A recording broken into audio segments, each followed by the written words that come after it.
knowledge come from? So the Bhagavad-gita, which means the song of the Supreme Personality of Godhead, originates from the spiritual world.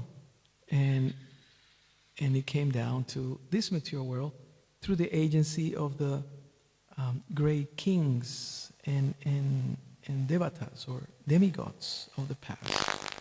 So in the material realm, this knowledge is passed down from master to disciple. What does it mean? It's dying. Battery. Okay. So after the history of the book is presented by Krishna himself in chapter 4, is the battery? Oh, too loud? Okay, sorry. Okay, so after presenting the history of the book, Krishna then explains what's called transcendental knowledge. So what is transcendental knowledge? Sometimes that word is used, sometimes I see it in commercials, transcendental something. The transcendental means to something that goes above, to transcend, goes above. So going above what? The Gita explains, and Prabhupada elaborates in the introduction here, that he will tell this secret. It's considered guhyam. Guhyam in Sanskrit means, or in English means secret. He will tell this secret to him, meaning to Arjuna, because Arjuna is a devotee, his devotee and his friend. The purport of this is that the Bhagavad-gita is a treatise which is especially meant for the devotee of the Lord. What does devotee mean? Devotee means someone who's committed to spiritual truth, to the absolute truth. So Prabhupada explains in the introduction, he says there are 3 classes of transcendentalists, namely the jnani. Jnani means someone who is dedicated to cultivate knowledge. Jnani. Jnana is knowledge, jnani is the one who cultivates knowledge. The yogi. The yogi is the person who is dedicated to exercises, postures, and type of life by which can advance, can control the senses, can control the mind, and can advance in consciousness. And the third transcendentalist is the bhakta. Also, there are impersonalists, there are meditator, and the devotee. Okay, jnani is the impersonalist, those who meditate in the impersonal aspect of the truth, energy.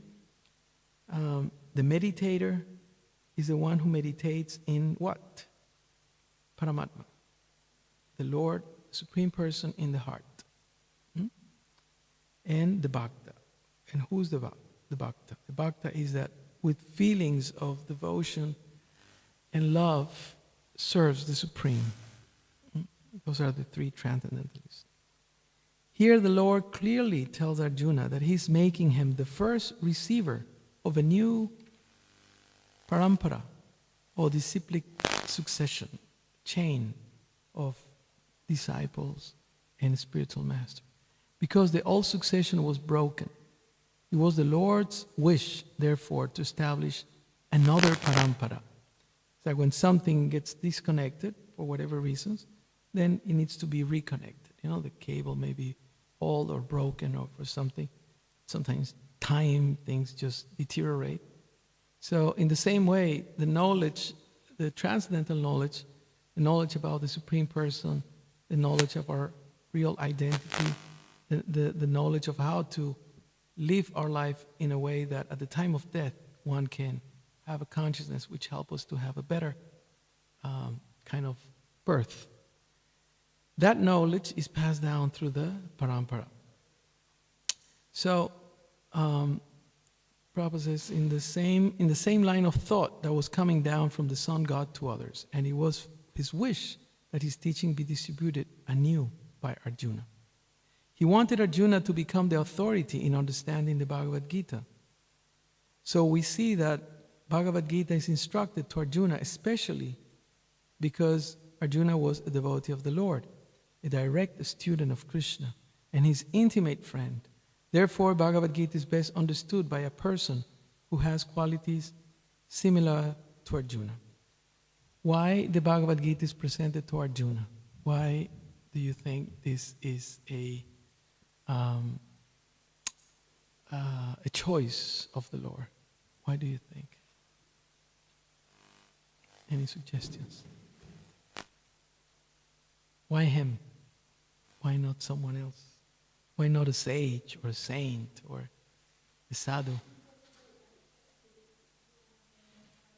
What quality? What quality? That he's a friend, not envious, devotee, friend. Yeah, but there are other reasons also. Because Arjuna was a busy person. He was a working man. He was a warrior. So he was a man of the world, shall we say. He was one of the kings, emperors of the world. So the reason why the Bhagavad-gita is given to Arjuna is because the Bhagavad-gita is practical. So it's not only for someone who lives in some, faraway ashram or, in the woods or something like that, an ascetic. But someone that it's fighting, someone that it's a warrior, someone it's working. So that's why the Bhagavad-gita is given to Arjuna in this age. Therefore, Bhagavad-gita is best understood by a person who has qualities similar to Arjuna's. This is to say, he must be a devotee in direct relationship with the Lord. As soon as one becomes a devotee of the Lord, he also has a direct relationship with the Lord. That is a very elaborate subject matter. Actually, this point is described in the Nectar of Devotion, the rasa, or relationship with the Lord. But briefly, it can be stated that a devotee is in a relationship with the Supreme Personality of Godhead in one of 5 different ways. And Prabhupada enumerates here all of them. Number 1, he may be a devotee in passive state. It's called Shanta Rasa. Shanta means passive, peaceful state. One may be a devotee in a passive state. Number 2, one may be a devotee in an active state. One may be a devotee as a friend. One may be a devotee as a parent. And one may be a devotee as a conjugal lover. So a passive state, active state, which generally means doing something for someone, in this case the Supreme. So servant, servitude. So neutral, servitude, friendship, parental, and conjugal devotee. Arjuna was in a relationship with the Lord as a friend. Of course, there is a gulf of difference between this friendship and the friendship found in the material world. What is the difference between this friendship and the friendship in the material world?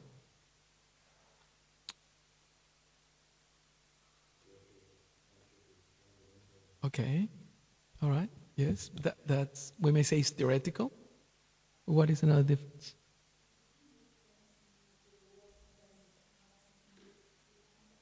Interest, motivation, yeah?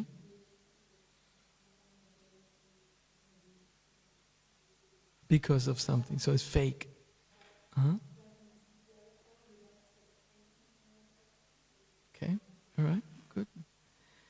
Yeah? Anything else? Friendship in the material world? What happens with the friendship? Where are your best friends from high school or from primary school? It doesn't last. In the best of cases, you may remain friends, but at some point the person dies. Yeah? And that's it. End of the friendship. It was my friend, and you may keep a photo or something. But the friendships are not long lasting. That's it. So transcendental relationship refers to a spiritual relationship. So the relationship is not finished when the body finishes. That's also characteristic. Of course,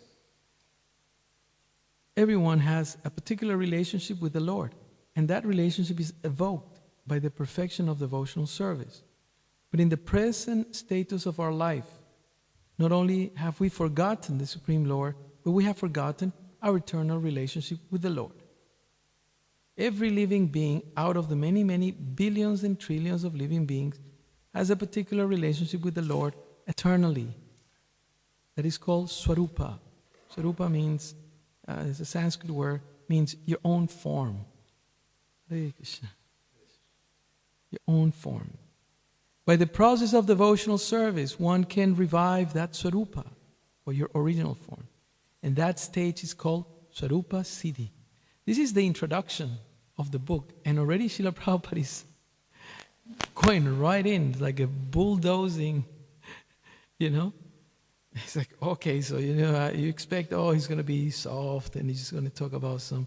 Prabhupada is talking about this, which is some of the highest states of spiritual perfection. So Prabhupada is really trying to, convey the message that this is something very, very powerful. Swarupa Siddhi, who talks about that? Perfection of one's constitutional position. So, Arjuna was a devotee, and he was in touch with the Supreme Lord in friendship. How Arjuna accepted this Bhagavad-gita should be noted. His manner of acceptance is explained in the 10th chapter, text number 12 to 14. And Arjuna says, this is right after Krishna spoke the Chaturslokis. Chaturslokis are the essence of the Bhagavad-gita, where Krishna, in 2 lines, he describes that everything comes from him, everything is manifested from him, and then the 3.5 lines of the following verses are the description of his devotees. So after Krishna recites these verses, this is what Arjuna replies. Param Brahma Parandama, he starts. The translation for those 3 verses are, we read them on, what was it? Sunday, right? Yeah. Get seats for them. Arjuna said, you are the Supreme Personality of Godhead, the ultimate abode, the purest, the absolute truth. You are the eternal, transcendental, original person, the unborn, the greatest. All the great sages such as Narada, Asita, Devala, and Vyasa. Vyasa is the author of all the Vedic literature and incarnation of the Supreme Personality of Godhead, literary incarnation. Confirm this truth about you, and now you yourself are declaring it to me. Oh Krishna, I totally accept as truth all that you have told me. So this is in chapter 10. Bhagavad-gita is 18 chapters. So we have reached chapter 9, which is the peak. And now in chapter 10, another jewel of instructions are given by the Lord in the form of Chaturslokis. And this is the response, right, that Arjuna presents. So after hearing Bhagavad-gita from the Supreme Personality of Godhead, Arjuna accepted Krishna as Param Brahma. What does Param Brahma mean? Supreme Brahman, the supreme source of energy. Every living being is Brahman. But the supreme living being, or the Supreme Personality of Godhead, is Supreme Brahman. Everyone is Brahman. Brahman means spiritual. Parandama means that he is the supreme rest or abode of everything. Pavitram, Prabhupada is word by word explaining these prayers of Arjuna. Pavitram means that he is pure, untainted by material contamination. Purusham, Purusham means that he is the supreme enjoyer. Purush means enjoyer. Saswatam, eternal. Divyam, transcendental. Adidevan, the original person, the Supreme Personality of Godhead. Ajam, the unborn. And Vibhum, the greatest. Now, one may think that because Krishna was the friend of Arjuna, Arjuna was telling him all this by the way of flattery. Like sometimes you have a friend and then you go, oh, you're the greatest, you are the most magnanimous, etc., things like that. So Prabhupada is warning us that we should not think that this is flattery.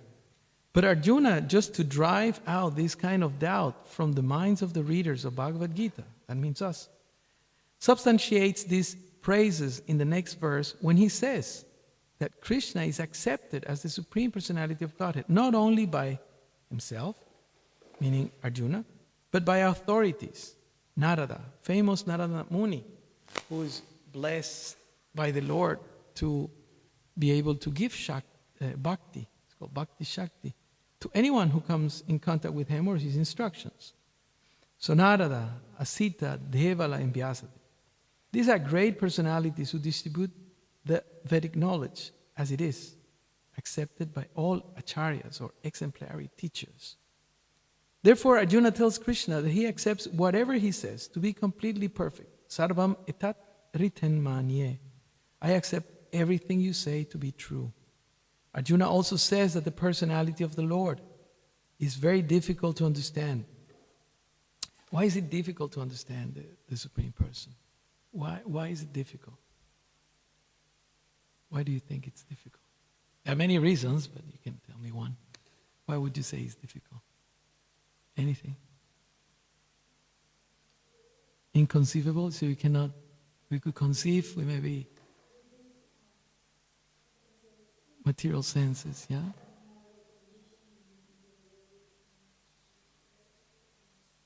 Okay. Yeah, so it's difficult because we are in the material context, yeah. Anything else? Why is it difficult?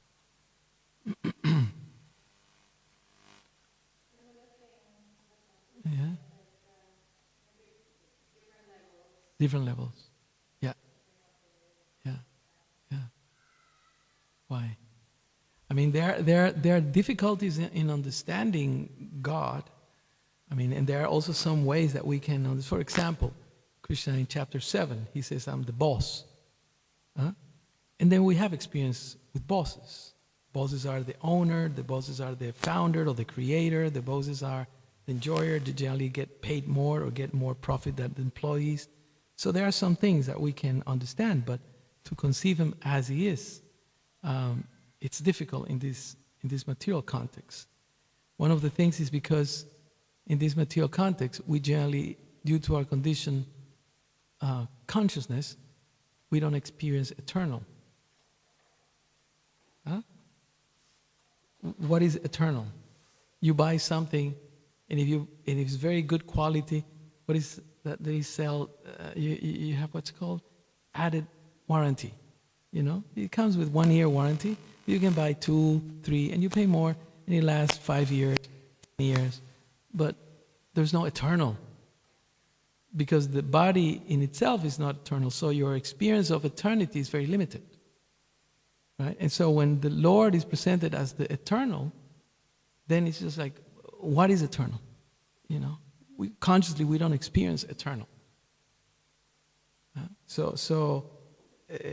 Like Anna says, because we're in this material context, whatever we perceive is based on that context. Huh?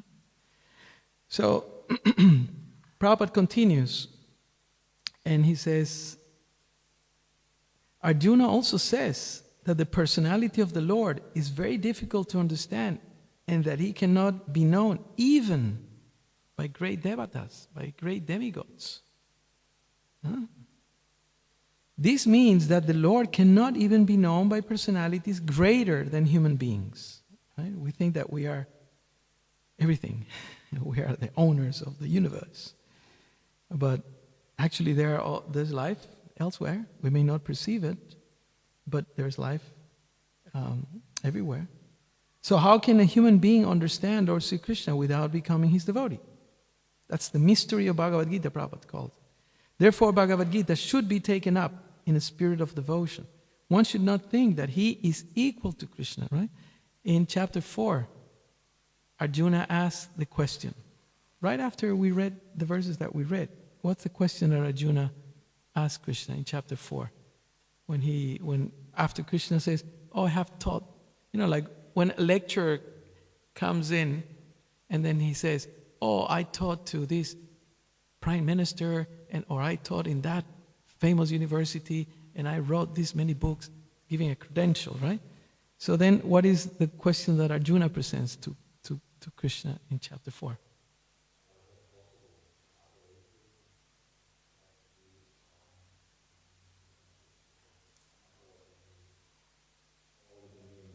Yeah. How come? He's up there, he is the sun god. How is it? Right? how is it possible? He's senior than you, he says. Yeah, he's senior than you. Yeah? And then what Krishna says? Yeah?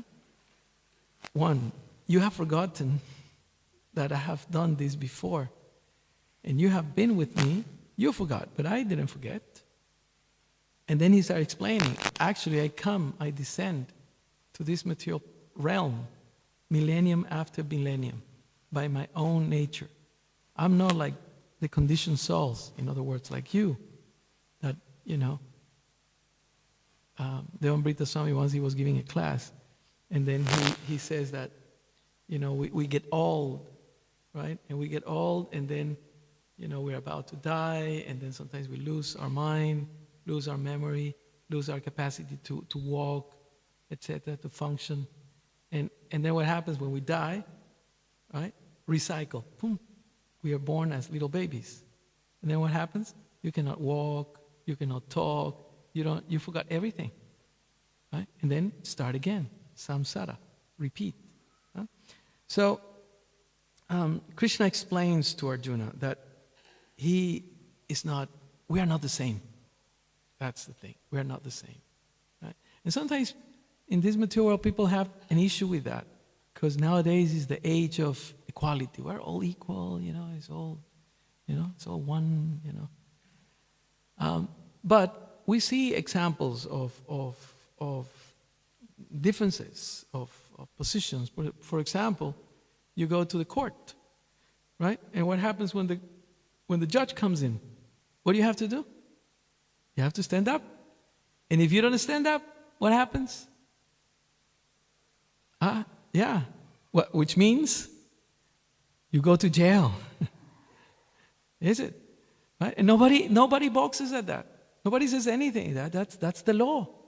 And we have to accept, because he knows more and he represents the law, and the government has empowered the person, blah, blah, blah, him or her, right? And everyone has to stand up, right? In other countries, like Indonesia or Thailand or even Malaysia, I think, if the Sultan comes around or the king comes around, you cannot stand at the same height.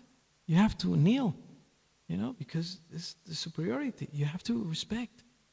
Huh? So that's one principle, and it's sometimes very difficult to accept that. But if you want a job, what do you have to do? You have to be humble. Same, we're here the same. No, we're the same, get out of here. That's the reality. Even amongst animals. You have the alpha male, and you have like that. Oh, no, but that's unfair. I feel that there's a purpose of all this. It's not that Rana Maharaj says God is not a sociopath, universal sociopath that wants to keep us there. He's a loving person, but that will come later on. So according to the statements of Bhagavad-gita, or the statements of Arjuna, the person who's trying to understand the Bhagavad-gita, we should at least, this is so good, Prabhupada often says this, at least theoretically accept Sri Krishna as the Supreme Personality of Godhead. Otherwise the formula doesn't match. Why is he up there? Why I'm not there? I always tell the story that Buddhijan Prabhu tells, that in the mid-70s, when the movement was growing, and the temple in LA, it was packed, and Prabhupada was there. It was so packed, nobody could hardly even sit properly.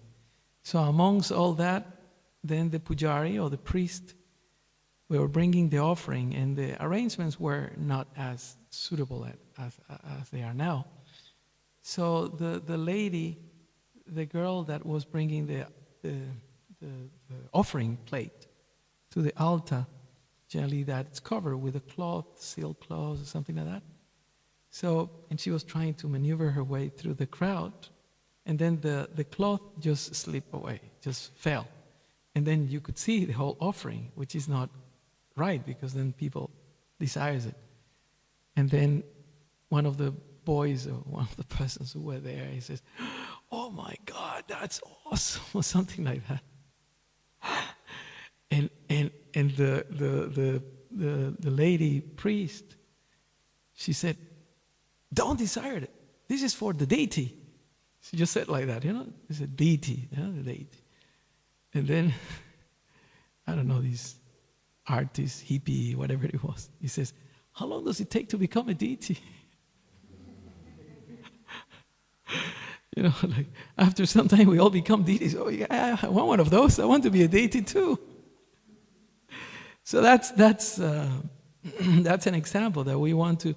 The simple analogy that the Vedas give is that we want to be God, and God actually in Sanskrit it means Ishvara, and Ishvara means controller, and we do control, right? When you're driving your car, it's not you close your eyes, you go, oh Hare Krishna, Hare Krishna. No. You have to control. You have to drive it. Right? You have to control. You have to control your body. You have to watch your step. So Prabhupada explains that we're, how do you say, minuscule controllers, right? There's so much space or room or free will that we have. But the supreme controller, the supreme will is the supreme person. It belongs to the supreme person. So how to understand that difference? That's Bhagavad-gita. Huh? Prabhupada used to say that you can see the form of God. Right? You can come to a temple. God has, like the sun. How do you say sun? Where are you from? Yeah. From which part? Gujarat. So how do you say sun in Gujarati? Surya. Surya. Ravi? No, you say Ravi? Yeah. Ravi also, right? Surya. Yeah. In Spanish, you say Sol. In French, Soleil. Right? Sun. I forgot other languages, but it's the same sun, right? So God is God. So maybe different names. So the first point is to understand that there is someone. Like generally we ask the question that one of the 3 questions of the Vedas that are presented or addressed in the Bhagavad-gita is, where do I come from? What is my source? One question is, who am I? Second question is, where do I come from? And the last question is, correct. Where am I going? Right? You get a ticket. From, to. So the whole life, Srila Prabhupada explains in this introduction of how many pages? 30? 30 pages, right? 30 pages. It's like a booklet in itself.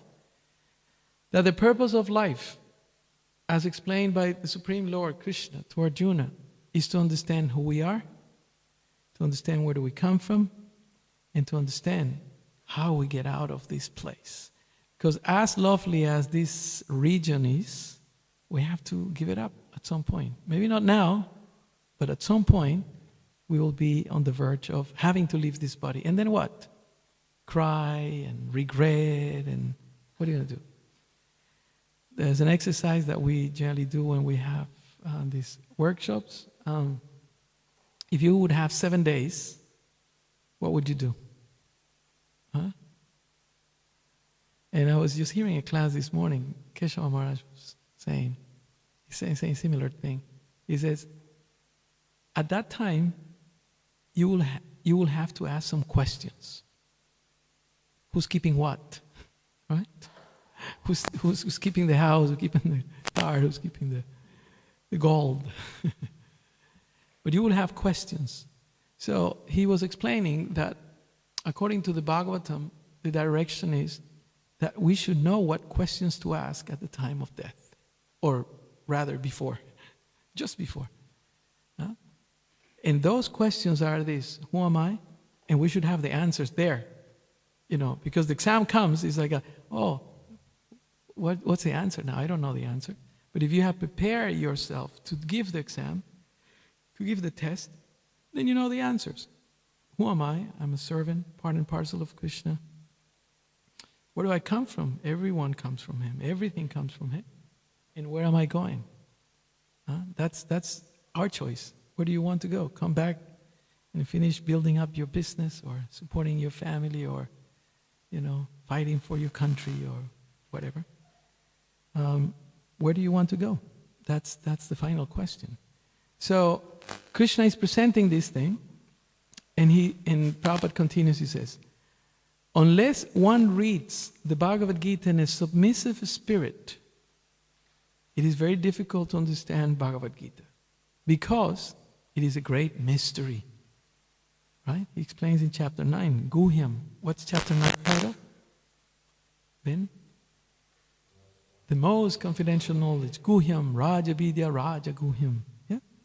It's a great mystery. So, Prabhupada wraps it up.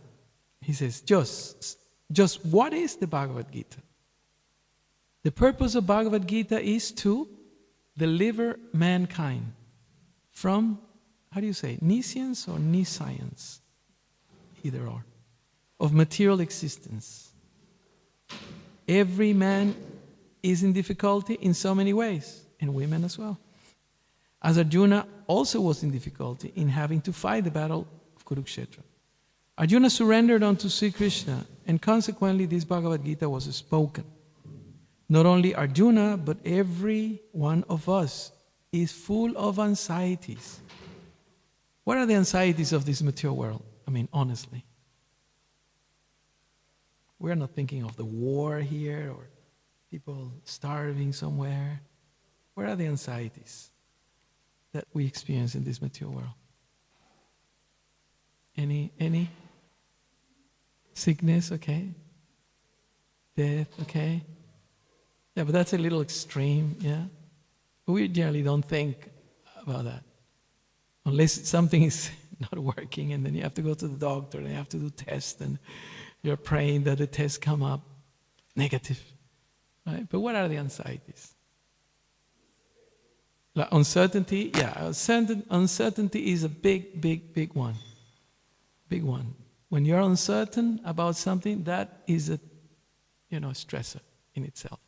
Okay, but uncertainty about what? I mean, in real terms, don't get too philosophical. What is that we are uncertain about? What? The future? Okay. My spiritual master, Srila Jayapataka Maharaj, he says, these are the uncertainties of day-to-day life. How I'm going to get money, how I'm going to keep it and use it, and how I'm going to avoid losing it, and if I lose it, how I'm going to get it back again. Those are the uncertainties. How I'm going to get money, how I'm going to make sure that that's safe in the bank and nobody scams me or something like that. Right? How I'm going to use it, and in case I lose it, how I'm going to get it back. So that's the because what for the artha, dharma, artha, kama, moksha, artha, or financial security is necessary for our living in this material world. So it's important. But we are always in anxiety somehow or another. Right. So, actually, this is very, very nice, is it? Our very existence is in the atmosphere of non-existence, uncertainty. Right? We don't want to die. Nobody wants to die. Why we don't want to die? Why we don't want to die? Because we are eternal. We are not meant to die. In fact, we don't die. The body dies. But we're thinking, oh, what if I die? You're driving and if something crosses your way or you lose control or something, you get scared. Oh, I may die. But you don't die. But so deep, this what Prabhupada is saying here. Our very existence is in the atmosphere of non-existence.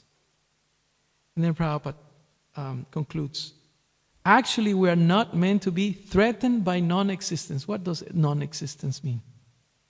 In simple words. Death. Death. So, we are not meant to be threatened by non-existence or death. Why? Because our existence is eternal. So nice. But somehow or other, we're put into asat. Asat means temporary or non-eternal. Asat refers to that which does not exist. Right? How many sets of clothes have you had in your life, in your lifetime? Huh? Countless. Right? Countless. But remember when you bought your new something, jacket or something, and your eyes so nice and it's a good brand and you pay so much and you have it. Then after sometimes you don't even know where it is. After a few years, where were those shoes I remember I bought? I don't even know where I left them. So that is the conditioning of the living entities. Prabhupada continues, he says, out of so many human beings who are suffering, there are few who are actually inquiring about their position. Why do I have to suffer? As to what they are. Why they are put into this awkward position and so on. Unless one is awakened to this position of questioning his suffering. Unless he realizes that he doesn't want suffering, but rather wants to make a solution to all suffering, then one is not to be considered what? A perfect human being. Perfect human being means someone who's asking the right questions. Huh? Perfect human being. Wow. Prabhupada really is. Humanity begins with this sort of inquiry. Is awakened in one's mind. Humanity begins when this sort of inquiry is awakened in one's mind. In the Brahma Sutra 111, this inquiry is called Brahma Jigyasa. When babies are born, they put the little, what do you call those, tags, bracelets or something, right? And then there's a name and like that, and the date, I guess, and the hour when they are born. Forgot now. But in the Vedas, it is explained that when we are born, according to the Vedas, we all have a tag. And the tag says, Atato Brahma Jigyasa. Atato means now. Now that you have this human form, you need to ask these spiritual questions. What are those questions? Who am I? Where do I come from? And where am I going? Now you are equipped to cognitively understand what is your true identity, what is your true source, and what is your ultimate eternal destination. If you are not doing that, that's why Prabhupada said, then you cannot be considered a perfect human being. Huh? You're a faulty human being. Like sometimes the cars, they do these, they do what they call recalls, right? Right? Remember we received a letter from Master, right? Saying, oh, there's a recall. I didn't bring the car. But, they will change it and something like that. There's something wrong with the model, right? Like that, series or something like that. So in the same way, if we don't perform according to what the Vedas indicate that we have to perform, which is answer those 3 questions, then we are recalled back to the assembly line. Happy birthday, again and again and again and again. So, every activity of the human being is to be considered a failure unless he inquires about the nature of the Absolute. And we are part of the Absolute too. Therefore, those who begin to question why they are suffering or where they came from and where they shall go after death, it's right here, are proper students for understanding Bhagavad-gita. Huh? The sincere student should also have a firm respect for the Supreme Personality of Godhead. Such a student was Arjuna. Amazing, huh? Prabhupada, right in the beginning, he just say it as it is. Okay, so we stop here. Any questions? This is just the introduction to the Bhagavad-gita. But Prabhupada, when he wrote with the consideration that he was senior, that he was in foreign land, he had no support, no health insurance, no followers. And when he produced this introduction, is in following the instruction that his Guru Maharaj, the first one on the left, Bhaktisiddhanta Saraswati Thakur, told him, if nobody comes to your presentations of Krishna consciousness, preach to the walls. He told him that. So one good day, I think it was summer of 1966, if I'm not mistaken, Srila Prabhupada was in such situation. No one was there. He was alone in his room. Someone had given him a tape recorder. I mean, some of you may be too young to remember those tape recorders. Remember, you had to press play and record at the same time? And then the whole thing started, right? So he pressed that, and this is the introduction of the Bhagavad-gita. He was preaching to the walls. And he gave so much in his introduction. Why? Because he was concerned that he may die at any moment. He had 2 heart attacks on the way to America when he was in the boat, and then he had 1 stroke after 1 year. So he was frail. And it was interesting about that because he had the stroke on a Saturday night, and then the next morning, he was very ill. The devotees didn't know what to do. There was just a few, very inexperienced boys supporting him or trying to serve him. And so they didn't have money, and it was Sunday. I think it was Easter Sunday. I forgot now. Anyway, so they finally found what they call a drunken doctor. So they brought the doctor. They could smell the alcohol. Must have been drinking the previous night. And so he checked him. He took the blood pressure and the stethoscope in the heart and all that. And then one of the devotees asked, so what's the problem? And the drunken doctor said, the old man is praying too much. Because all the time Prabhupada just Hare Krishna, Hare Krishna, Krishna. And he says, he shouldn't stay indoors so much as he does. I mean, he was just thinking that, Prabhupada was very active. He said, every morning he should go for a walk. Prabhupada recalls that years after. And then he said, some of the secretaries said, that Prabhupada said, Krishna spoke to him. You want good health? You go for a morning walk every day. So that's why Prabhupada, every morning, he will just go for a morning walk like that. Simple. Prabhupada wasn't complicated. So that's the power of Srila Prabhupada. He was a devotee just like Arjuna. And therefore, as soon as Prabhupada arrived, he says they were around, sometimes I heard 400, in some other places it says 600 versions of the Bhagavad-gita. And as soon as he arrived in America, devotees started popping up like out of nowhere. And even before he went to places like South America, we were telling the story, and devotees took the Bhagavad-gita in a language that no one could understand. Devotees start coming, manifesting from nowhere. Right? We know some of them, yeah?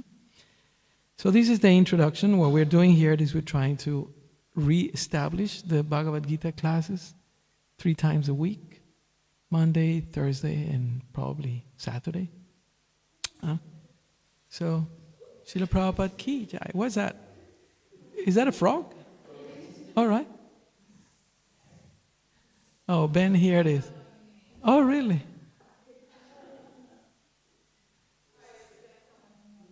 Cuidado, muñeca. Just open the door. He will know his way out. They are locals. Srila Prabhupada ki jai, Bhagavad-gita ki jai, Gaur Pramanandi. Huh? 5 to 6, 6:15 maximum. ¿Este es el mío o el suyo? What happened?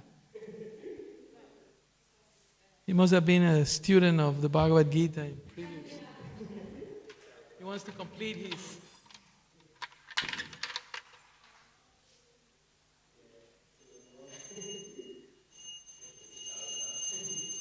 Aproveche. Hay que decirle a la madre de su alma. No, coge el bolso, póngalo ahí. Le decimos a la madre de su alma.